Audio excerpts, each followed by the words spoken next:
Good afternoon, ladies and gentlemen. Welcome to another exciting, riveting, and amazing Propagandacast with me, your host, ImperialDane. The one and only master of propaganda. Off here to our 1v1 own road to Tunis. In the west is the one and only ImperialDane himself. Taking on the role here of the Hammergöring Fallschirm Panzergrenadier, shown here with the Luftwaffe start and a Kettenkrad opening here. A ton of some rapidly descending here, Fallschirm Pioneer towards the southern fuel point. In the east stands DanielID, fighting for America, freedom, not America, freedom, actually for the British Empire. Not quite freedom and democracy. But taking on the role here of the 7th Armored Division, the Desert Rats. We got a double sapper Vickers start here, as everyone goes off to the respective starting positions. And as always, a big hearty thanks to my patron supporters for the continued and generous support of the Propagandacast. I'm keep making all these videos. And a big thanks to all those charming devils out there as well. Keep liking and commenting on the videos. Helps a lot there with the YouTube algorithm. So thanks to all you charming sods. We got a second command up here for DanielID. And as we're recording this video, we actually got the relic stream out of the way, so we have a bit of a clear idea as to what to expect, besides some really impressive pathing changes, changed calling artillery. There's also some of the balance changes that did get us hint at. It includes, for example, a buff to the Vickers machine gun at longer ranges, amongst other things. Plus nerfs to the MG42. We'll take 2 bursts rather than 1 burst now to suppress, and MP40 Grenadiers will also see some slight turning down at long-term mid-ranges. And again, those are just some of the balance changes. They did not reveal all of them during the stream, just some of them. So, section following up here for DanielID, who's gone straight for Indian Artillery. Section there, alright, we got sandbags, we got barbed wire here, looking to fortify the northern positions against any Germanic assaults. In the south here, Vickers on its own here, we got the Fallschirm Pioneer moving forwards here for the Fatherland. And of course, the Fallschirm Pioneers are basically the pioneers of a Fallschirm Jäger Division. Basically acting as both, engineer troops, but also as assault troops, as most pioneers did in the German army. In the south here, because of the catch in the Kettenkrad, forced me to rapidly withdraw the Kettenkrad before it becomes just a burned out piece of wreckage. We got section moving forwards here for DanielID, rapidly advance towards the south here to support the Vickers. Fallschirm Pioneer there, down up north. Grenadiers moving forwards, going for Grenadiers here in part because you want them to support your Fallschirm Pioneer later on, say Fallschirm Jägers, by having the merge ability to ready help. Keep manpower costs down, because otherwise this can become a bit expensive to reinforce in the longer run. Dropping in a second Fallschirm Pioneer squad here alongside the other units, forming up a stronger cohesive infantry force to strike northwards down to the northern sappers here, who are definitely a bit on their own here. Sappers getting shot at a bit. Sappers pushing south to assist on the pioneers pushing south to assist the Kettenkrad in the south. DanielID, they're making progress. Sappers being surrounded. Another section all the way there for DanielID. And Sappers, of course, realizing that the entire situation is getting incredibly pear-shaped, just withdraw rather than risk, say, a saddle charge through the front door. South here, Vickers pushing straight for the fuel point here, and Kettenkrad moving straight for the car point here, going to sneak up behind here and deny him all the resources here. Pioneers catching the section there, and up north, Sappers are buying time, but against the Grenadier squad and 2 Fallschirm Pioneer squads here, there's only so much time they can buy. Alone without getting brutally murdered. Another section out here for DanielID, pushing northwards here with the sections. Kettenkrad racing northwards. Fallschirm Pioneer Grenadiers now swing southwards to halt the British advance here, as the Kettenkrad, of course, goes straight for the fuel point. Panzergrenadier coming up the base here. Fallschirm Pioneer close again, though, do take a slightly wrong path here. Second Vickers for DanielID. And of course, my Grenadiers, of course, ensure I can keep merging with the Fallschirm Pioneer, keeping them at full strength. Which, of course, is certainly a lot more useful than Grenadiers at that stage anyway. So there we go, quick merge again. So this ensures that even if they're technically 4-man squads, I can always keep them at 4-man. That's a nice little thing there. Sappers closing in across rather open terrain here. I feel that's a bit risky there by Daniel. Does allow my Fallschirm Pioneer to wreck the Sappers quite efficient. And of course, his men on the car point able to still keep fighting here fairly well. In the end, I am forced to withdraw here due to that sapper assault, which is probably what he was banking on. Far south here, though, got the Pioneers running around here, cutting off territory as well there. And nothing further for Daniel. Of course, we have the Vickers, and we do also have a recce package here. A lot of stuff going on here so far. No medics yet. We do have some Panzergrenadier in the way to support here, the Hammergöring Fallschirm Panzergrenadier Division, the Luftwaffe's own Panzergrenadier Division, which initially was actually a police unit back when Hammergöring controlled the police. Then it became charged. The Luftwaffe became a flak regiment, then a Panzer Grenadier Division, Panzer Division, and finally a Panzer Corps. So, quite the lineage there. But there you go. Panzer Grenadiers running here to support the men of the Hammond-Göring Fallschirm Panzer Grenadier Division. Vickers covering the center. Northern points being seized here so far. Daniel is doing great work here, denying me fuel. Thumbs up to that, and let's pop over to my perspective. Got the LG-40 in case of a Humber being rushed at me. Want that to be, you know, fairly handy, which is also why I'm being careful about spending my munitions too quickly, since I do want it as an option. So say, you know, I can actually call it in if it becomes necessary. Mines here from DanielID, very good here. Sappers digging in, Vickers covering them as they do so, very good here. Grenadiers catching the sappers here, backed up by the Panzer Grenadiers up north here. Fallschirm Pioneer and some active veterans who won now. Engaging section here, but the section is awfully low and healthy, and Daniel helps withdraw his men, as of course he wished to bury them beneath the hot sands of North Africa. Could get a wipe here if Daniel isn't paying attention. Further south here, another big engagement off. We got the Vickers being flanked here with grenades and Teutonic Fury. There you go. Vickers outmaneuvered there. Panzer being caught here by the Vickers outnumbered, quickly suppressed. Vickers, though, is ultimately forced to withdraw even as sappers are pouring in here to try and assist the beleaguered machine gun crew. No healing yet. Prioritizing other support elements. North here, Fallschirm Pioneer versus the section, Recce section. They've got the Pioneers closing in, but I think the Fallschirm Pioneer will have to withdraw or suffer total annihilation. Kernkrab pushing towards the south here, Grenadiers repositioning. We got the second Vickers Wing 40 being fairly aggressive with his Vickers. Meanwhile, I got no MD-42 out in the field, and I probably should consider one, to be fair. We have advanced weaponry ready to you know, back here in DanielID's base, we got the field infirmary up. We also got the platoon command post up here, opening up for a few options here for Daniel. Sabs are getting shot to bits by the Grenadiers. Now veterans he won. Back here, troops reinforcing, also going for the healing here as my men are in some cases so low on health there. It's pretty much incredibly ill-advised of me to send them to the front line there, because they just drop dead rapidly, and I just have to like spend a lot on manpower reinforcing them while also wasting time on it. So better just keep them there. Also try to let them mind it with my Kernkrab. That, well, did not work out. Far up north here, Pioneers taking some mines. So far, no sign of a Humber or anything like that here from Daniel. He's in fact going for the 6-pounder gun, probably anticipating me rushing out for Stu, because I'm known for that. Unsurprisingly. So, troops setting out here, now fully healed, ready to go for the Fatherland. No choice here made here. I do believe I'll go for the Stuka strafing run, as it can be quite a handy ability in certain engagements, like just quickly give your opponent another problem to deal with as you're attacking from various angles. Digging in by the northern field point. Main force putting south. There we go. Got the Stuka strafing run ready. Fallschirm Pioneer catching the sappers here by the center victory point, opening up with their Carnot TK bolt action rifles. Sappers moving up with Sten guns and the number 2 flamethrower. Up north here, mine goes off in the section, killing Lewis and Richard. In the south here, bigger push here. We got the Panzerwing from one side. Fallschirm Pioneer going from the other side, sandwiching here down these machine gun into a bad position. Fallschirm Pioneer are pushed back by the sappers, and up north, the Pioneers are forced to withdraw as well here. Meanwhile, 6-pounder gun ready here for Daniel, and I'm getting close here to the Stug 3G. So there's a lot of action going on here, a lot of maneuvering. Sappers there, looks like they're going to push straight for the car point here, denying the access to the resources here. And Daniel has successfully grabbed all 3 victory points, at least briefly, but only briefly. Sappers, they're going for the car point. Fallschirm Pioneer forward to close veterans 1 there, supremely close in fact. 6-pounder gun remaining with sub, obviously hadn't seen a vehicle, so there's no point in him revealing his anti-tank gun to me, and for some risking me clearing it out. More flamethrowers there for DanielID, and of course here's a small note, they're actually going to apply a repair bonus to the hazard removal packages, so they do gain a bit more value, besides just being used for sweeping mines and such. Helping a bit with repair speeds in longer games. Saps then been caught here by the Fallschirm Pioneer and the Grenadier. Quick holding into the cover there. Meanwhile up north here, Vickers up to flank the cut-off point there and cover the machine gun. Very solid play there. Grenades off here. That said, his Vickers could get flanked from north here if I do so put my mind to that. Of course, just hit it with a strafing run. He's of course yet aware of that one. There we go, strafing run implied on the Vickers, forcing him to withdraw that one. Panzer's flanking up here in the south of the section.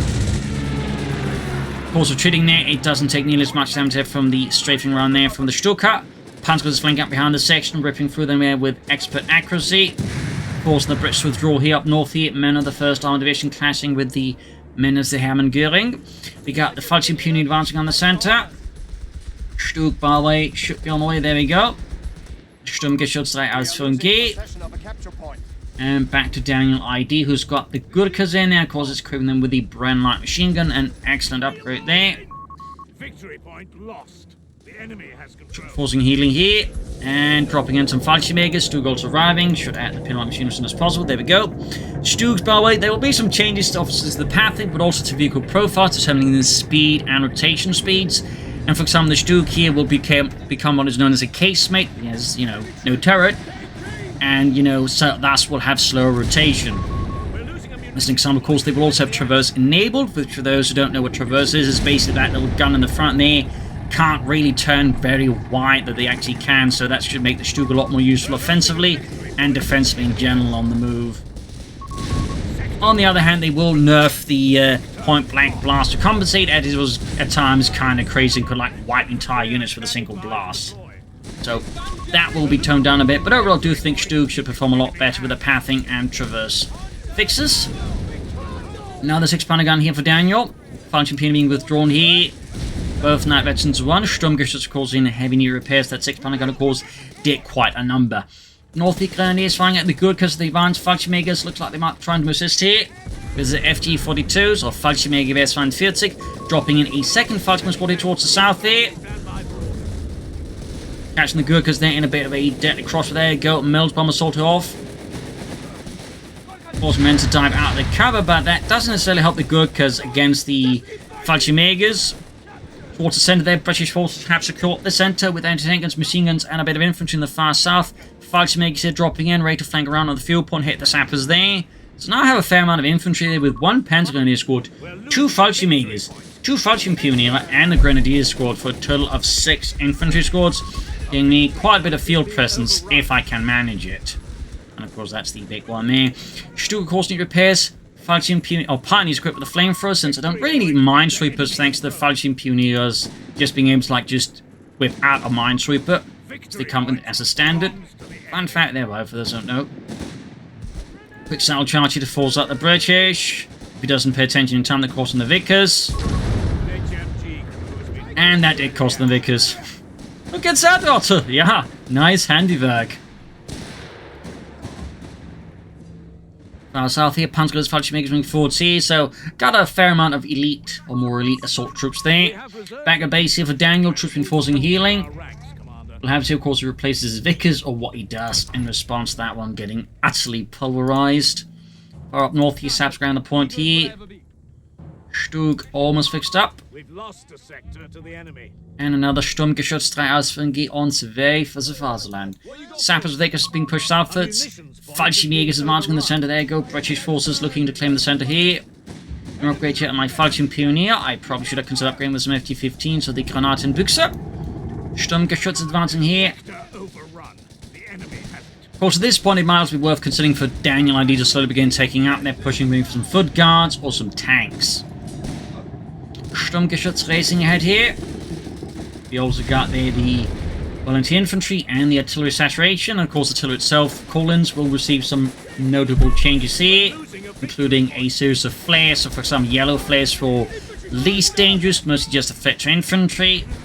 Then you got orange, which is sort of like in between. And then you got red, which is like, you know, okay, get out of there before your stuff explodes. One example, of course, being the British naval artillery barrage, which is very impressive looking now. But anyway, 6-pounder going to be rid of the Fallschirmjäger fire here. Stug pushing in, backed up by Falchion Pioneer.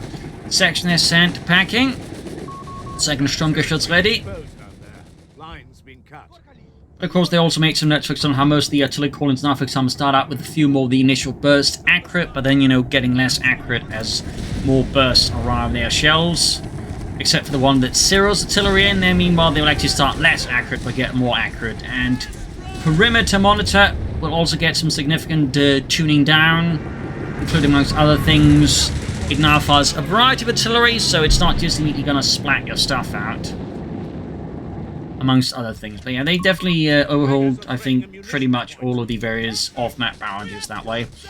Falchion Pioneer here, routed by the sappers, the Gurkhas and such. Anti-tanks backing up here, far south. Stugs pushing in here on the section of sappers. No veterans 1 is they can't point blank blast. Even then, the machine guns there will do quite a bit of work here. Punch gun here pushing southwards. Fresh push here by Daniel in the center. Gurkhas, sappers, and sections backed up here, caused by a pair of 6-pounder guns. Falchion Pioneer clashing with British forces. Back to my perspective. Mines going off, they're killing several sappers. Falchion Pioneer forced to withdraw. Definitely need to go for that Panzer Grenadier officer quarters. Got the Falchion Mega here routing the sappers.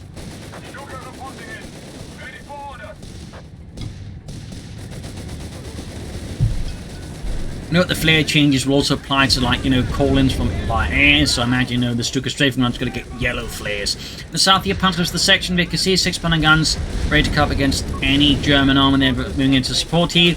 Falchion Megas in a deadly duel, but they're ultimately outnumbered here by the sheer number of British forces, as DanielID keeps fighting for the British Empire. In the south, forces creeping forward here, backed up by the Vickers. Over here, we do have the company command person out here for DanielID. In the 7th Armament, the Desert Rats. In the center, Pioneer here is the infantry section. Falchion Pioneer covering up, and still no upgrades for them. Still no upgrades. 3rd Sturmgeschütz ready. Since at this point, I'm definitely starting to expect some kind of armor. I'm going to be dealing with likely Crusader spam. I'm going to be dealing with Matildas, in which case, either of those situations really benefits from having a bunch of Stugs, shall we say, counter them one way or the other. Sappers rapidly advancing across the center here. Stugs bombarding with his main gun and machine gewehr.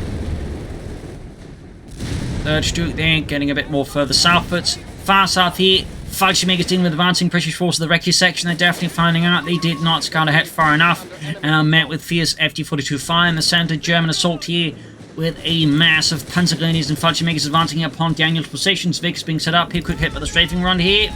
Grenades being chucked here. The number 69. Stugs remaining a bit of 7 there. Go Gebudde landing on the Vickers.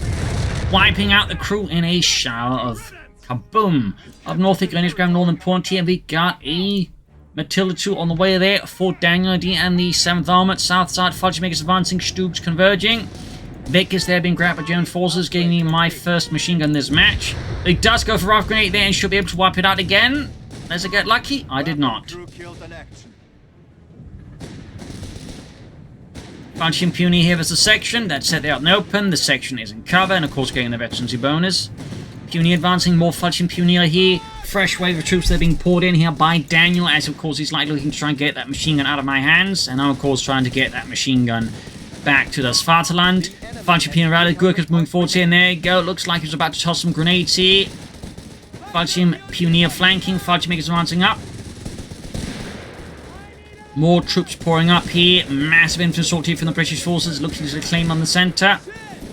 Massive concentration grenade assault here. I walk my force straight into there. Go straight from response here to the British forces, looking to catch them. Pinning down Gurkhas and section members alike here. But the Falchion Megas are quite outnumbered. The double flamethrowers from the sappers makes an absolutely horrifying impression on them. Stugs remaining reserve here again. I need to know where the anti-tank and force them away, otherwise they could quickly rip my Stugs, and lost the Falchion Megas due to the sheer number of sappers and the flamethrowers. Far south here, Falchion Megas got to fling up behind here. More grenades here from DanielID as it of course looks to bury the German advance. And we got Matilda 2 infantry tanking forwards. No, there did exist a Matilda 1, it was just really terrible, as it was just basically a really slow tank with a machine gun. Stugs finally moves. I've got the anti-tank moving here, allowing the Stugs to advance a bit more safely. Got the Vickers there being hauled forwards. And far up north here, Grenadiers pushed back by the Matilda, charging in for the Svartaland. Dashing assault here, though probably I shouldn't be committing to it, truth be told, not with this much lack of infantry. But commit I nonetheless do here against Daniel. Got artillery called in here by him, I believe. Stugs charging in again, lots of damage in 6-pounder guns, flanking one of them with the Stug, clearing it out here. Stug kaput, straight from our neck, close up on the other anti-tank crews here. Falchion Megas forced to withdraw here. There go airburst shells. Wrecking the 6-pounder gun here with a point-blank blast. Matilda there striking off a few hits here. We got more troops pouring in, and suddenly this assault just has a big issue, which is I can't destroy the anti-tank guns fast enough, as this close to the base, Daniel can just recruit them. Stuke knocked out here. So in the end, this was a pretty poorly planned and executed assault by me, and this required, again, more troops to support the assault, and probably the Bakers keeping better pace to prevent it from being able to grab the anti-tank guns, but also crucially having the infantry clear out the anti-tank guns. So I really shouldn't have committed to this here. I just got really overconfident, and I paid a rather heavy price. So that was a significant misplay there by me. Gurkhas charging into the Falchion Pioneer. We got the Ayogakali, which boosts the Gurkhas and, well, unboosts the Falchion Pioneer. Still, I maintain good map control. Got me good pressure on Daniel. And back to him here. Nothing further here as of yet. Maybe some foot guards or maybe a Crusader. We'll have to see.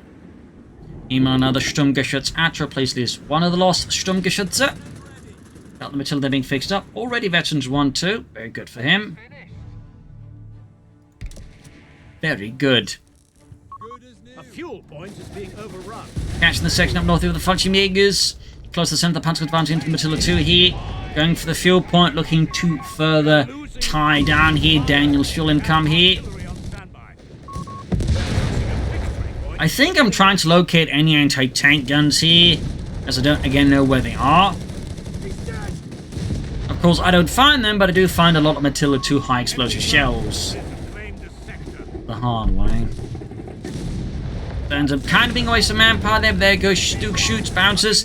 Close here to the fuel point. DanielID counterattacks the Gurkhas, now better 2 and the Sappers. Going for that car point. Again, looking to mess with his economy as much as humanly as possible.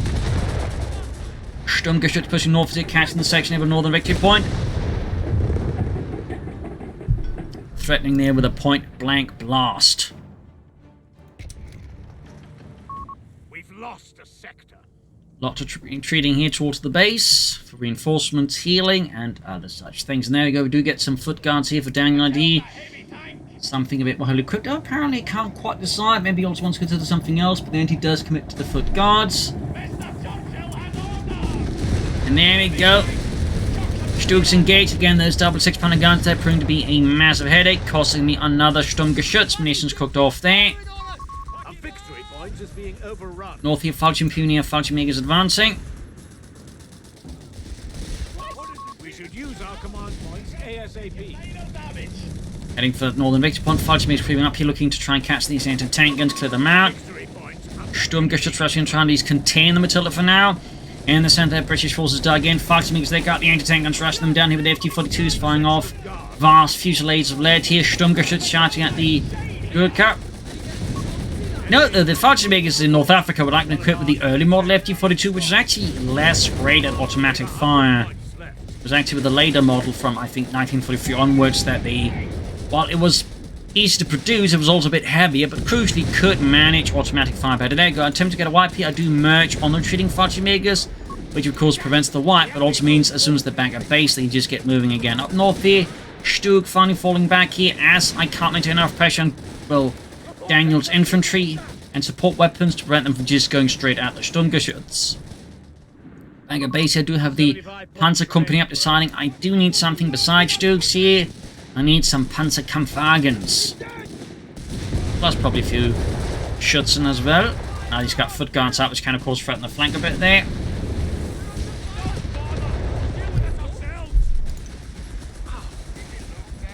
Far south here, though, making good progress as Daniel's kind of getting sucked into the north side of the map here. This means I really don't need a lot to defend the south here. This works out great for me. Stuke, they're taking heavy damage. Less than 50 points left here for Daniel. Something needs to change soon here, and the part I think you definitely need to like shift how you approach the map. Fixing the Matilda there. There you go, Sappers racing straight for the southern victory point here in the center. German forces advancing. Maschinengewehren. Fallschirmjägers here catching the infantry section there in a bad spot. That's going to have to retreat here from Daniel up north here. Matilda forms a strong platform, but the Sappers are not quite as bulletproof, and they do get murdered here by the Falchion Pioneer, but the Matilda halts the advance, buying Daniel their precious moments. And we got to look around the center as well here. And we got another Matilda here for DanielID. More British infantry tanks there on the way to halt the German assault and forces back up north. Panzerguns pushing for the victory point here. In by the car point here again. Fallschirmjägers and it. We got the foot guards there with the gammon bombs. and I just retreat rather than risk a wipe on the Fallschirmjägers.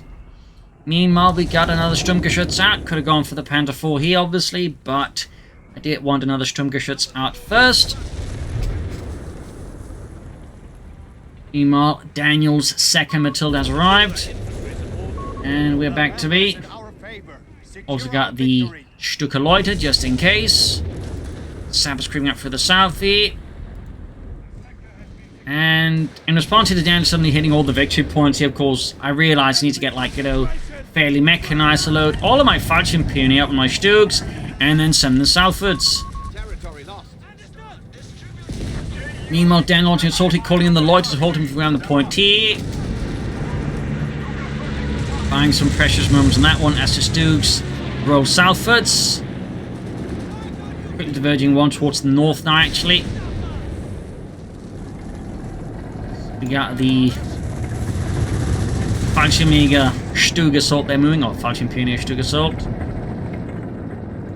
Got the Matilda 2, they're falling backwards. Rapidly advancing here with a large column of infantry backed up by Sturmgeschütz. And sending the other Stug northwards here in the south. We do have Daniel's second Matilda there backed up by the infantry and the 6th Gun going to counterattack here. Looking to keep that point out of those filthy Germans' hands. Back here, troops setting out once more. And further north here, Matilda Bessie 2 there will likely form a cohesive defense. At least try to. Sappers there. Running straight into the Bessie 2 Fallschirmjäger Stug engaging. Shots bouncing off here. Grenades on the Fallschirmjäger. Sending cover on Stug, the Grenadiers and the Vickers. In the far south here, we're capturing the point here from those dastardly Germans. Fallschirmjägers counterattacking. We got Gurkhas, we got the Foot Guards. A fierce counterattack here. Daniel throwing his men into the crucible of war here, further up north here. The Panzergrenadiers almost got northern victory point here, pushing the bleed back on Daniel. Stug and Fallschirmjäger as the Foot Guards, and the center Grenadiers carrying the point here. Matilda number 2 continue to go up. He could actually flank up behind him here, causing quite a bit of damage. That would be a really good push for Daniel, to be honest. A very good push. Fallschirmjäger forced to withdraw to low on health. Not going to serve much point anyway, so just withdrawing them, healing them, I think at that stage makes a lot more sense. Sturmgeschütz now responding to the sun flank here. We've got this other 6-pounder gun moving in here. Daniel here actually pulled off like a fairly good attack here with a pincer maneuver, catching me suddenly fairly off guard here. So thumbs up to Daniel. Of course, almost got a section wiped here, but the Stug taking a lot of damage. And again, the way he attacked here, you know, means he's able to force me back here quite well. Suddenly I'm actually punished for not leaving a lot here in the south, because again, he can actually flank me that way. So 2 thumbs to Daniel here. Really well executed assault here. Of course, I pull back my Stugs just in time. They're about to lose a Pioneer squad here.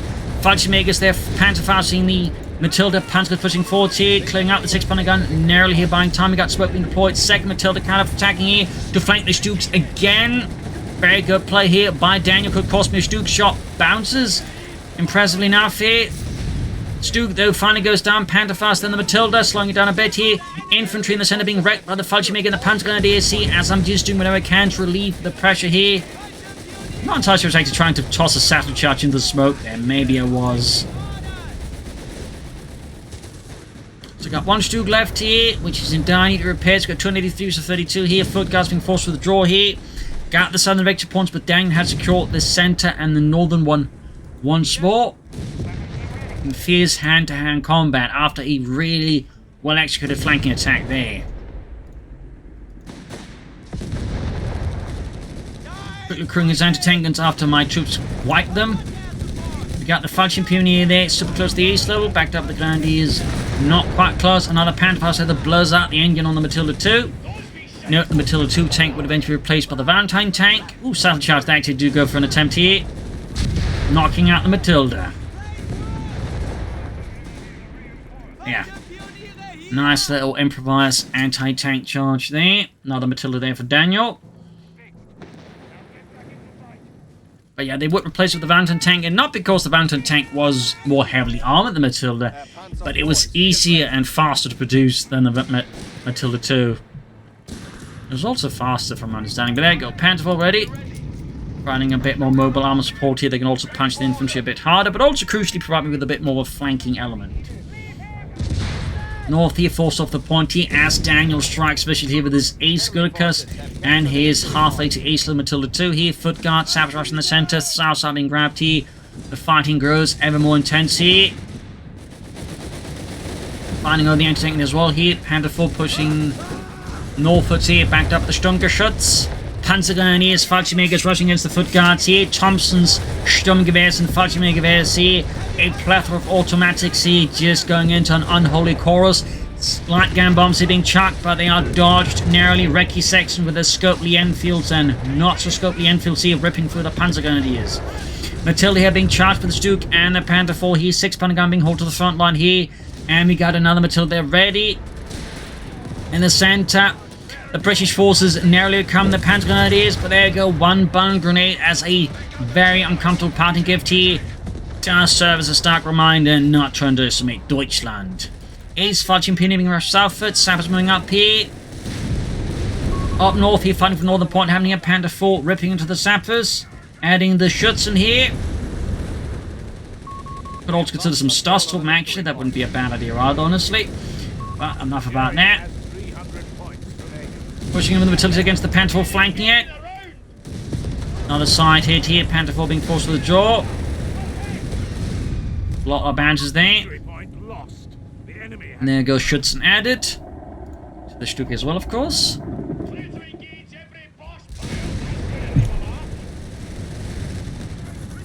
But both are needing repairs here. Fallschirmjäger being rushed in. Both not ace-low at this point. Matilda pushing southwards, got to be clear of the Fallschirmjägers, as they do actually have a bit more range and damage compared to the Grenadier Panzerfaust. Fun fact. There go damaging in the Matilda too. Meanwhile, army still need repairs, but no end up actually committing it. I sense an opportunity to actually deliver a crashing blow to Daniel, and decide to risk it with the Stuke and the Panther 4 as they push through the massive sea of smoke there. His other Matilda's deployed, going straight here for the Matilda that has been disabled. Do get a flanking shot here, but that won't matter much. And there we go, GG. GG. Game over. There we go, end of that match. A brutal back and forth there. Daniel definitely had the early upper hand early on. But, you know, the lack of light vehicles, I think, you know, definitely gave me a bit more room to help. Of course, I could have countered with the LG-40, but that also meant less munitions for other things, and it would have forced me to still, you know, move around more closely to the LG-40. So that could have been something they could have considered. Either that, maybe more Gurkhas, more foot guards, or even just some Crusader tanks. I mean, the Matildas definitely aren't bad, but I think the argument here is, like, you know, the kind of terrain and the kind of play I was making, Crusaders, or even Grants, I think, were more useful with the high mobility. And in the case of the Crusaders, the lower cost, I think, would have been more useful in, for example, outmaneuvering my Stugs. So that is something to consider there. As for me, I could have laid down more mines, but obviously so could DanielID there as well. But, you know, other stations, some good moves, counter moves. It was also really close to getting me there with that, you know, Matilda flank there, but in the end, he just kind of lacked there. And of course, I was close to throwing the match when I charged in my 3 Stuks against those 2 anti-tank guns. That was a definite mistake as well. They cost me a lot there, and could also like potentially been exploited more aggressive there by Daniel. So there you go. I hope you enjoyed this match. I learned something from it. If you did, subscribe, like, share, comment, tell your friends, tell your family, but not your enemies. This is ImperialDane. Cheers, and see you all tomorrow for another exciting episode. Bye, everyone.